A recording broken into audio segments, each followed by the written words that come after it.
ગઈકાલે માલપુર પોલીસ સ્ટેશનની અંદર ફરિયાદી બિપિનભાઈ પટેલે 3 આરોપીઓ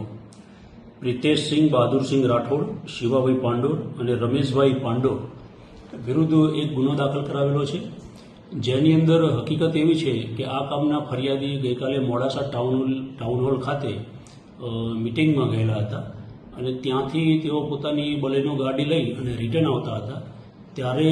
સુંદરપુરા ગામ પાસે જે ગોવિંદપુરનો ઢાળ આવે છે ત્યાં આ ત્રણેય આરોપીઓ પાસે જે થાર ગાડી હતી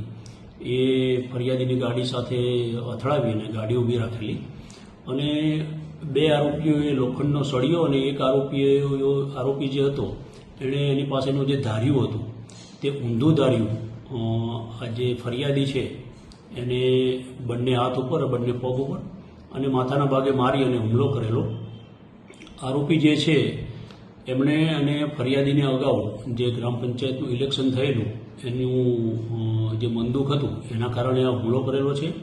આરોપીઓએ ફરિયાદીને જાનથી મારી નાખવાની ધમકી આપી અને અશ્લીલ ગાળો આપેલી અને એની ગાડીને જે નુકસાન કર્યું છે અને ફરિયાદી જે છે એનો મોબાઈલ ઝૂંટવી લીધેલો. જે અનુસંધાને માલપુર પોલીસે ફરિયાદીની વિગતવારની ફરિયાદ લઈ અને બીએનએસની સંબંધિત કલમો નીચે જે આરોપીઓ છે એમના વિરુદ્ધમાં ગુનો દાખલ કરેલો છે અને હાલ